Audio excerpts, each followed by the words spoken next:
His name is a warning, a byword for betrayal. Judas echoes like a curse across centuries of sermons, stories, and stained glass windows. But what if we've only heard half the story? What if the man we've vilified for 2,000 years wasn't just a villain, but something far more complex? Judas Iscariot wasn't a stranger to Jesus. He was handpicked. Out of all the people Jesus could have chosen to walk with him, teach with him, and build the kingdom with him, he chose Judas. That fact alone should stop us in our tracks. This wasn't an accident or oversight. Jesus, who saw into the hearts of men, knew who he was calling. He called Judas anyway. This isn't to excuse what happened. The betrayal was real. The consequences were devastating. But understanding Judas means daring to look deeper, beneath tradition, beneath fear, and into the mystery of a man whose story is not as simple as we've been told. From the beginning, Judas walked among the inner circle. He wasn't a casual follower. He heard the same parables as Peter and John. He saw the same miracles. He sat at the same table. Yet we remember him only for one moment, a kiss in the garden and 30 pieces of silver. But here's the uncomfortable question. If Jesus is the Son of God, full of wisdom and divine foresight, why would he allow this? Why would he put such trust in a man who would one day hand him over to death? Maybe Judas wasn't a mistake. Maybe he was part of the plan all along. Today we challenge what we think we know. Judas the betrayer, or Judas the servant of something far greater? To explore this, we must strip away centuries of shame and begin again, with open hearts and clear eyes. Judas was different, and not just spiritually. Geographically, he stood apart. The name Iscariot likely ties him to the town of Kerioth in Judea, a southern region distinct from the rural Galilean villages the other disciples called home. That difference, though subtle, may have shaped everything.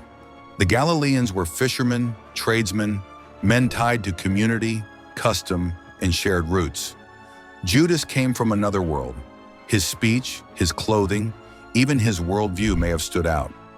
In a group that already lived under constant pressure and suspicion, being the outsider may have created a quiet sense of distance. But despite this, Jesus included him. That's significant. Jesus didn't select disciples for conformity or comfort. He picked those who, in their uniqueness, would shape the message in different ways. Judas was not a social mistake. He was part of a divine strategy. Still, it's not hard to imagine that Judas may have carried a sense of isolation. Feeling like an outsider while standing among insiders can create dangerous silence. Doubts grow there. Bitterness festers quietly in those shadows. It's possible Judas struggled not only with the mission, but with himself, wondering if he truly belonged, or if he was ever fully accepted. And yet Jesus kept him close. He taught him, trusted him, and broke bread with him. It's a reminder that God does not require uniformity to fulfill his purpose. Sometimes the ones who stand furthest from the crowd are the ones called to carry the hardest roles. Among all the disciples, only one was trusted to hold the group's money: Judas. He wasn't the loudest or the most passionate, but he was clearly considered responsible and capable.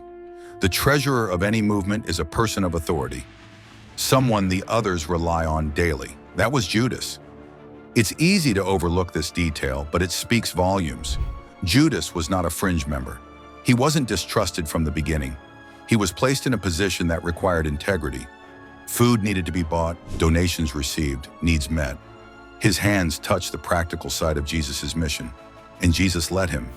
This wasn't blind trust. Jesus knew what he was doing. Appointing Judas to that role was a deliberate act.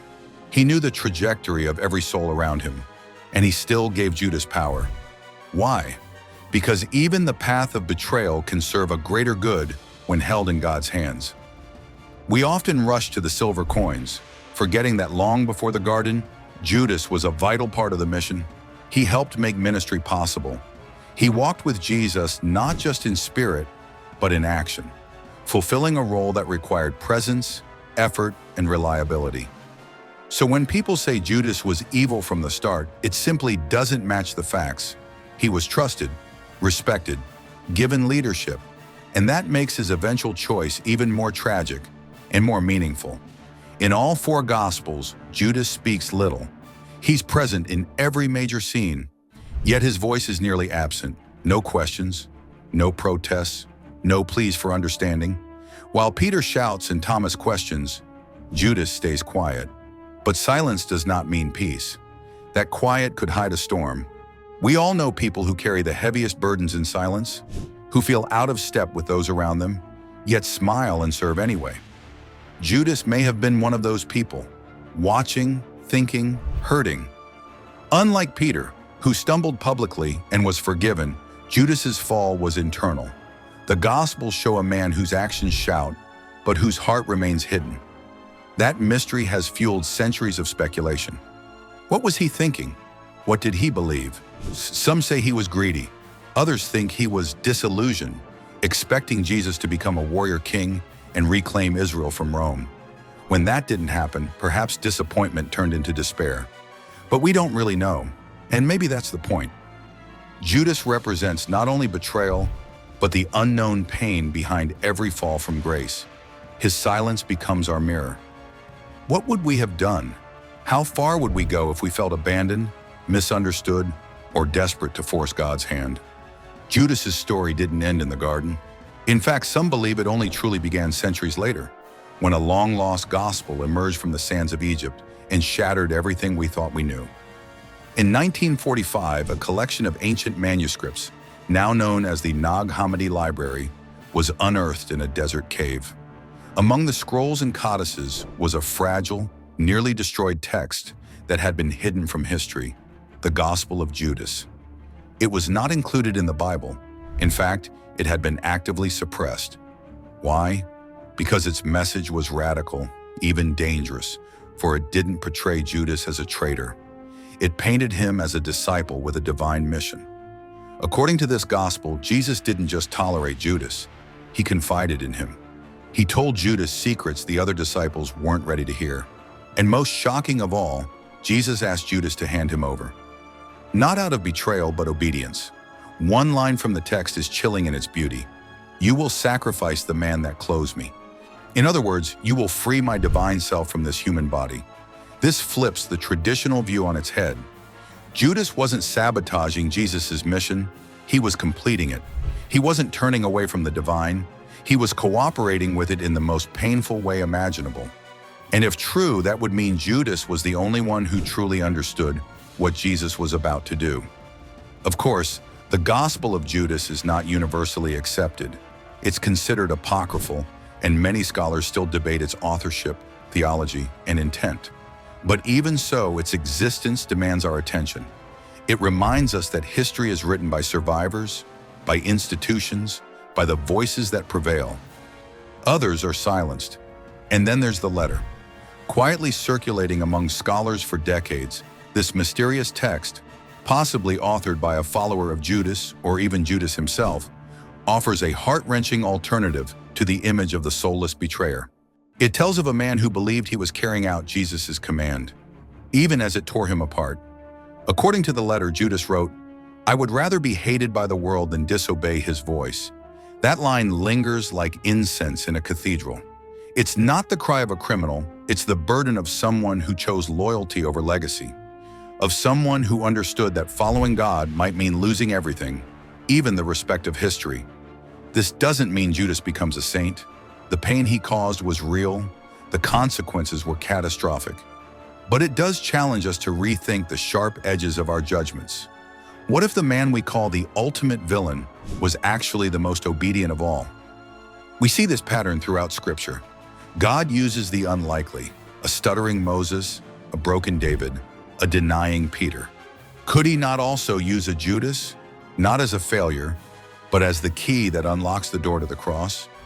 When we dismiss these ancient writings without consideration, we also risk dismissing the questions they ask. What does it mean to obey when obedience brings disgrace? What does it mean to love someone so deeply that you're willing to be hated for them? The Gospel of Judas and the forgotten letter don't rewrite the gospel story. They don't remove the pain of betrayal, but they do something equally powerful. They give Judas a voice long denied, a voice that whispers a painful but holy possibility. Maybe the greatest act of love isn't always understood by those watching. Maybe it never was. It happened in the stillness of Gethsemane. No stage lights, no trumpets, just moonlight, olive trees, and the quiet crunch of footsteps approaching. And at the center of it all, a man who would change history with a single kiss. That kiss, given by Judas to Jesus, has become the most infamous gesture of betrayal in all of human history. But why a kiss? Why such an intimate, sacred act to deliver someone into the hands of enemies? In Jewish tradition, a kiss from disciple to teacher wasn't casual. It was an act of respect, even reverence. A kiss meant, "You are still my rabbi. You are still the one I follow." So when Judas kissed Jesus, it wasn't just a signal for the soldiers. It was a paradox, a moment of ultimate closeness used for ultimate pain. And what did Jesus do? Did he recoil, raise his voice, push Judas away? No. He looked at him, steady and calm, and said, "Friend, do what you came for." Friend. That word alone could break 1,000 hearts. Jesus, knowing full well what Judas was doing, what it would cost, what it would set in motion, still called him friend. He didn't say traitor. He didn't yell, "How dare you?" He chose a word of inclusion, of intimacy, of mercy. It's hard to overstate how shocking that is. Imagine the person you trust most, your sibling, your closest confidant, handing you over to your death. Would friend be the word on your lips? But that's the radical core of Jesus. He doesn't respond the way we do. He doesn't offer revenge. He offers grace, and not just abstract grace, but personal, painful, unforgettable mercy in the very act of being betrayed. Some believe Judas was trembling when he approached, that the kiss wasn't filled with hatred but with sorrow, that he was a man caught in something bigger than himself, fulfilling a mission he didn't fully understand. That idea haunts us because it's too familiar. How often do we, in confusion or desperation, hurt the very people we love? Jesus' calm response was not weakness. It was the strength of someone who had already chosen the cross. The betrayal didn't surprise him. It fulfilled what he'd already embraced. The kiss was not the end of his love. It was the final invitation. "Even now, Judas, you are not beyond my grace." And yet Judas walked away. But Jesus didn't follow with condemnation. He gave him space, silence, a final gesture of dignity, even as the crowd moved in. No curse fell from heaven, no thunder roared, only that one word, friend. In that word, we see the full weight of God's mercy. It's not conditional. It doesn't withdraw when we fail. It reaches through the worst thing we've ever done and says, "You are still known, you are still seen." That kiss may have sealed Jesus' fate on earth, but it also revealed something eternal, his unbreakable love, even for the one who broke his heart. We often imagine Judas as a shadowy figure, shifty, suspicious, always on the outside of the group. But that's not how it was. In fact, the most unsettling part of the story is this: no one ever suspected him. At the Last Supper, when Jesus said, "One of you will betray me," the room fell into confusion. The disciples didn't all look toward Judas in horror. They didn't whisper his name or point fingers. Instead, they each turned to Jesus and asked, "Is it I, Lord?" Even Peter, bold and brash, had no idea who Jesus meant. That tells us something deeply important.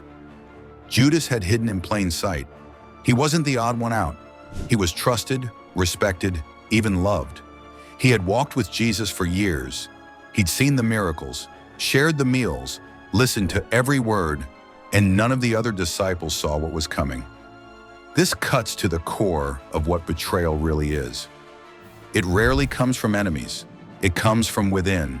It comes from those closest to us, those we've laughed with, prayed with, opened our hearts to, and that's why it hurts so much. Judas's kiss wasn't just a symbol of betrayal, it was a weapon wrapped in affection. And yet, Jesus didn't out him. He didn't expose him to shame. He didn't say, "It's Judas." Instead, he dipped bread into the bowl and handed it to him. A gesture of friendship, a final offering of grace, and then he let Judas leave, quietly, with his dignity intact. This is where the story turns from tragedy to theology, because what Jesus shows us is almost impossible. love that doesn't withdraw, even in the face of deep betrayal. Most of us, when we've been hurt, want justice. We want to protect ourselves. But Jesus demonstrates something different, a love so fearless it doesn't need to destroy the one who wounds it. And here's the other haunting truth. Judas may not have fully understood what he was doing. The Gospels are silent on his inner motives. Was he hoping to force Jesus' hand to trigger a dramatic rise to power? Did he think Jesus would escape as he had before? Or was he simply lost in his own inner chaos? We'll never know.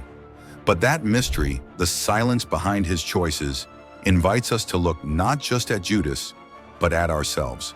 How many times have we hurt people without intending to? How often have we chosen fear over trust, pressure over patience, and missed the deeper truth? Jesus understood. That's why he didn't react with anger. He knew Judas's heart, even the part that had gone dark. And in that moment, Jesus showed us that mercy isn't earned, it's given. Judas wore a mask, not of cruelty, but perhaps of conflict. He played his part too well. But while he was hidden from men, he was never hidden from God. And when Jesus looked at him across the table, it wasn't just a glance. It was an invitation, an opening, a final chance to turn back. We don't know why Judas didn't take it, but we know this. Jesus gave him every opportunity. After Judas left the table, the story accelerates. Soldiers, trials, a cross on a hill. But Judas, the man, the soul, fades into silence. His end, recorded in different ways in different Gospels, is tragic. But his heart, his thoughts, those are never explained. And perhaps that silence is the point. Judas is one of the most haunting figures in Scripture, not because of what we know, but because of what we don't. He was there for everything. The Sermon on the Mount, the raising of Lazarus, the feeding of the 5,000. He saw it all. He saw love in its purest form. He saw heaven touch earth, and still he chose to turn away. But why? We often assume greed. After all, the 30 pieces of silver have become iconic. But would money alone drive a man to hand over someone he deeply respected? Would silver outweigh years of friendship, miracles, and meals shared under starlit skies? Maybe Judas wasn't greedy. Maybe he was confused. Maybe he was trying to provoke a political messiah, a warrior king to rise against Rome. When Jesus refused to fit the mold, perhaps Judas panicked, thinking he could force his hand. Or maybe, like so many of us, he simply didn't understand until it was too late. The silence of the Gospels leaves room for questions. And into that silence, voices from history have whispered other possibilities. As we've seen, the Gospel of Judas and a forgotten letter portray a man deeply torn, deeply human, someone who didn't act out of malice, but out of duty. If that's true, then Judas's story isn't just one of betrayal, it's one of obedience. Misunderstood. That changes everything. It forces us to rethink not just his legacy, but how we treat those who fail, who fall, who carry out roles we don't fully understand.